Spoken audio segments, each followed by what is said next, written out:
Well, we welcome you to the Blues Game Day Live. It's actually Game Evening Live because the Blues are getting set to go. They did not skate this morning other than a couple of guys based on their game last night in Chicago. So alongside Joe Vitale, you were at the game last night. And obviously there are some parts of that game last night that maybe wasn't exactly what the Blues were looking for.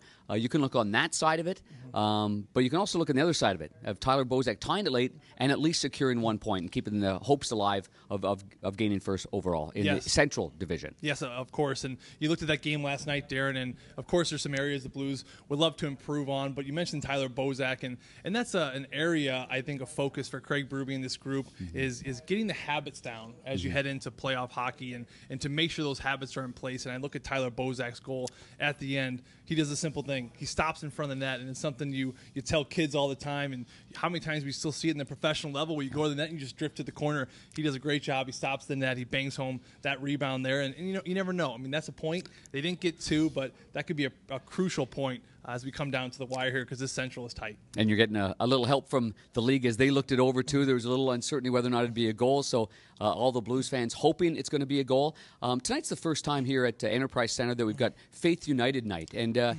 it's a concept which, of course, you're a man of faith, and in fact, you stayed behind yesterday, and your son read at church in front of family and friends and what have you. But I guess, Joe, I don't want to get too deep into it, but what has faith meant to you, especially in a position that you were in, for a long time there with your head injury, but also your entire life you've lived by it, and it's been wonderful guidance for you. Well, thanks, Darren. Yeah, no, I think that it's a wonderful thing Faith United that the St. Louis Blues are doing here tonight, the first time I've ever done it, and just on my injury, and I like to say that when I got hurt in my concussions and the facial injuries, it was rock bottom, but then you look around the world and there's so many worse things that could happen to you, but certainly was definitely low for me, and dealt with a lot of issues for a long time and a lot of pain, and with faith and family, I certainly pulled myself out of it, and I really dived in deep. And as faith is the biggest parts of my life to this day, and it's something that should be celebrated. Yep. And I think it's a great thing that the Blues are celebrating here tonight, and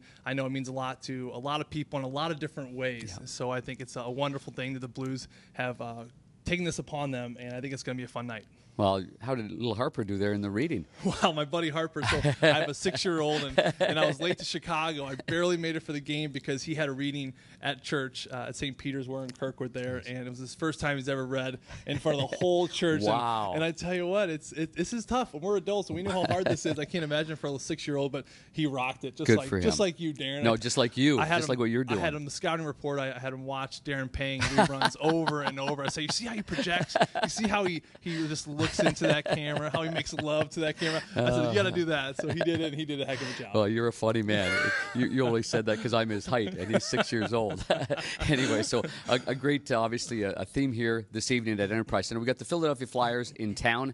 They're not in the playoff race, but as we have found out, boy, there's no easy games. You're seeing teams that aren't in the playoff hunt. The Ottawa Senators are playing well. The Detroit Red Wings are playing well. It's going to be a battle here again tonight on back-to-back nights. That's not easy as well. I watched the skate this morning, and we haven't heard from Craig Berube just yet. He'll speak in a little bit behind us. But I did see Robbie Fabry go off the ice earlier than Zach Sanford. You can usually tell how the drills go and who's skating extra, and it would be if that were the case, it would be a good time to get Robbie in there. I know he's been really, really working hard, not just here at the rink, but he's been doing extra on off days. I know that he's been going out and working out at several health clubs around the city, just getting going, and I know he's ready for this opportunity. Yeah, and I think it's an opportunity that he needs to grab here tonight. And Craig Berube, I don't think he's going to get him in, or anyone in for that matter, just to be nice. I think this is a situation where if someone's dinged up or someone isn't performing, we may see Robbie Fabry or someone else on the back end, because Craig Berube was talking about it last week to Chris and I in the hallway, and he was talking about the lineups and do you give guys rest? And he's like, I can't imagine going into that locker room and talking to Ryan O'Reilly or Alexander Steen, guys who want to compete and be out there and play hockey and say, hey, we're giving you the night off. He's like, I'd be pissed. Can you imagine Ryan O'Reilly? What? No hockey? I'm not playing. Well, I know. I do that 24 hours in a day. I'm not going to get a bang a ball against the wall exactly. before the game. He'd drive his wife crazy. Go and fetch my dog in the backyard. He can't do that all day long. But so anyway, I think that if Fabry's in, it's for a reason, and I think that reason is for Robbie to go out there tonight, and this is a wonderful opportunity if he does get in there to show the coach that I can play, and I am urgent, and I play with speed, and those are his gifts. And I know you talked to him about this earlier in the season, and you were absolutely right. He said, Robbie, you got a gift, son. It's your speed, it's your tenacity. And any player in this league, get to your gifts. Do Yep. what you do. If you're a fighter, fight. If you're a hitter, hit. If you're a goal scorer, by God, get a shot on that early. Yep. And so Robbie Fabry, go out there, look for him to be that spark plug. And I think the Blues could use it. It's been a long season.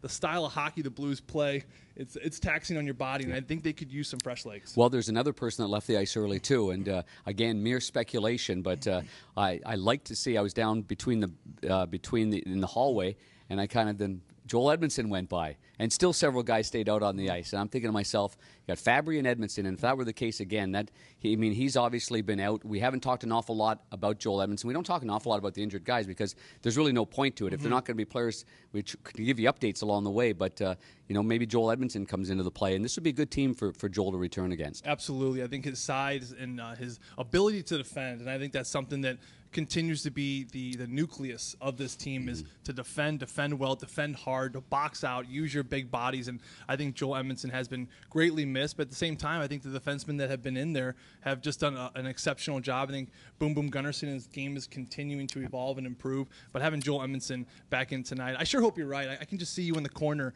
in the hallway there, Darren. Just I know. I was kind of scouting. I was looking at one guy came off, and another guy came off. Then I went down to the ice again, and I said, those players are staying on the ice. They skated for quite a long time. I didn't go to Harvard or Northeastern like you did there, big fella.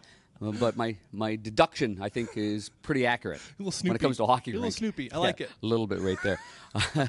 And speaking of defensemen, the Blues still are tied for the lead for most goals by defensemen. They have 46. The Carolina Hurricanes also at 46. They're playing the Philadelphia Flyers.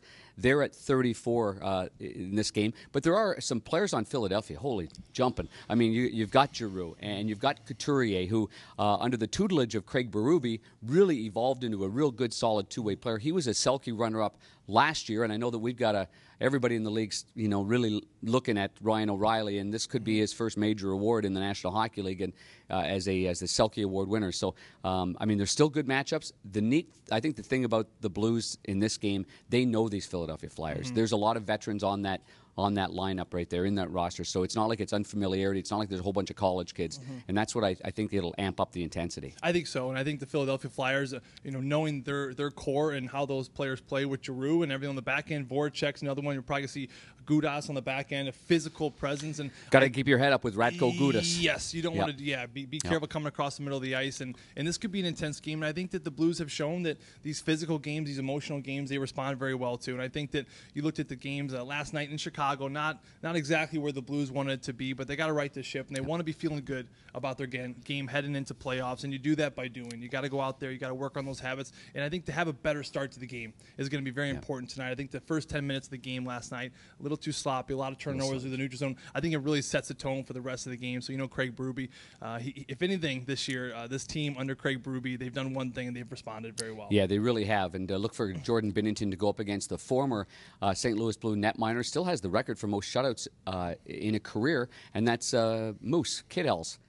Brian Elliott. So it's always great to see Brian. He's been great here for the city of St. Louis, and he returns here at Enterprise Center. The game tonight, 6:30 pregame show. It's on KMOX, of course, with the Cardinals game being postponed. The big ship returns. The Blues are on that, and of course Fox Sports Midwest as well on the main channel. And the pregame shows at 6:30. John Kelly and I'll have the call at 7 o'clock, and same with Curbs and Joe Vitale. So enjoy it. Drive safe. It's real wet out there. Be careful. Go slow on 40. It was jammed up when I was on the way here. So we look forward to that, and obviously we finish up the season on Saturday against the Vancouver Canucks at 3 p.m.? 3 p.m. At 3 p.m., everybody. So for Joe Vitale, I'm Darren Pang.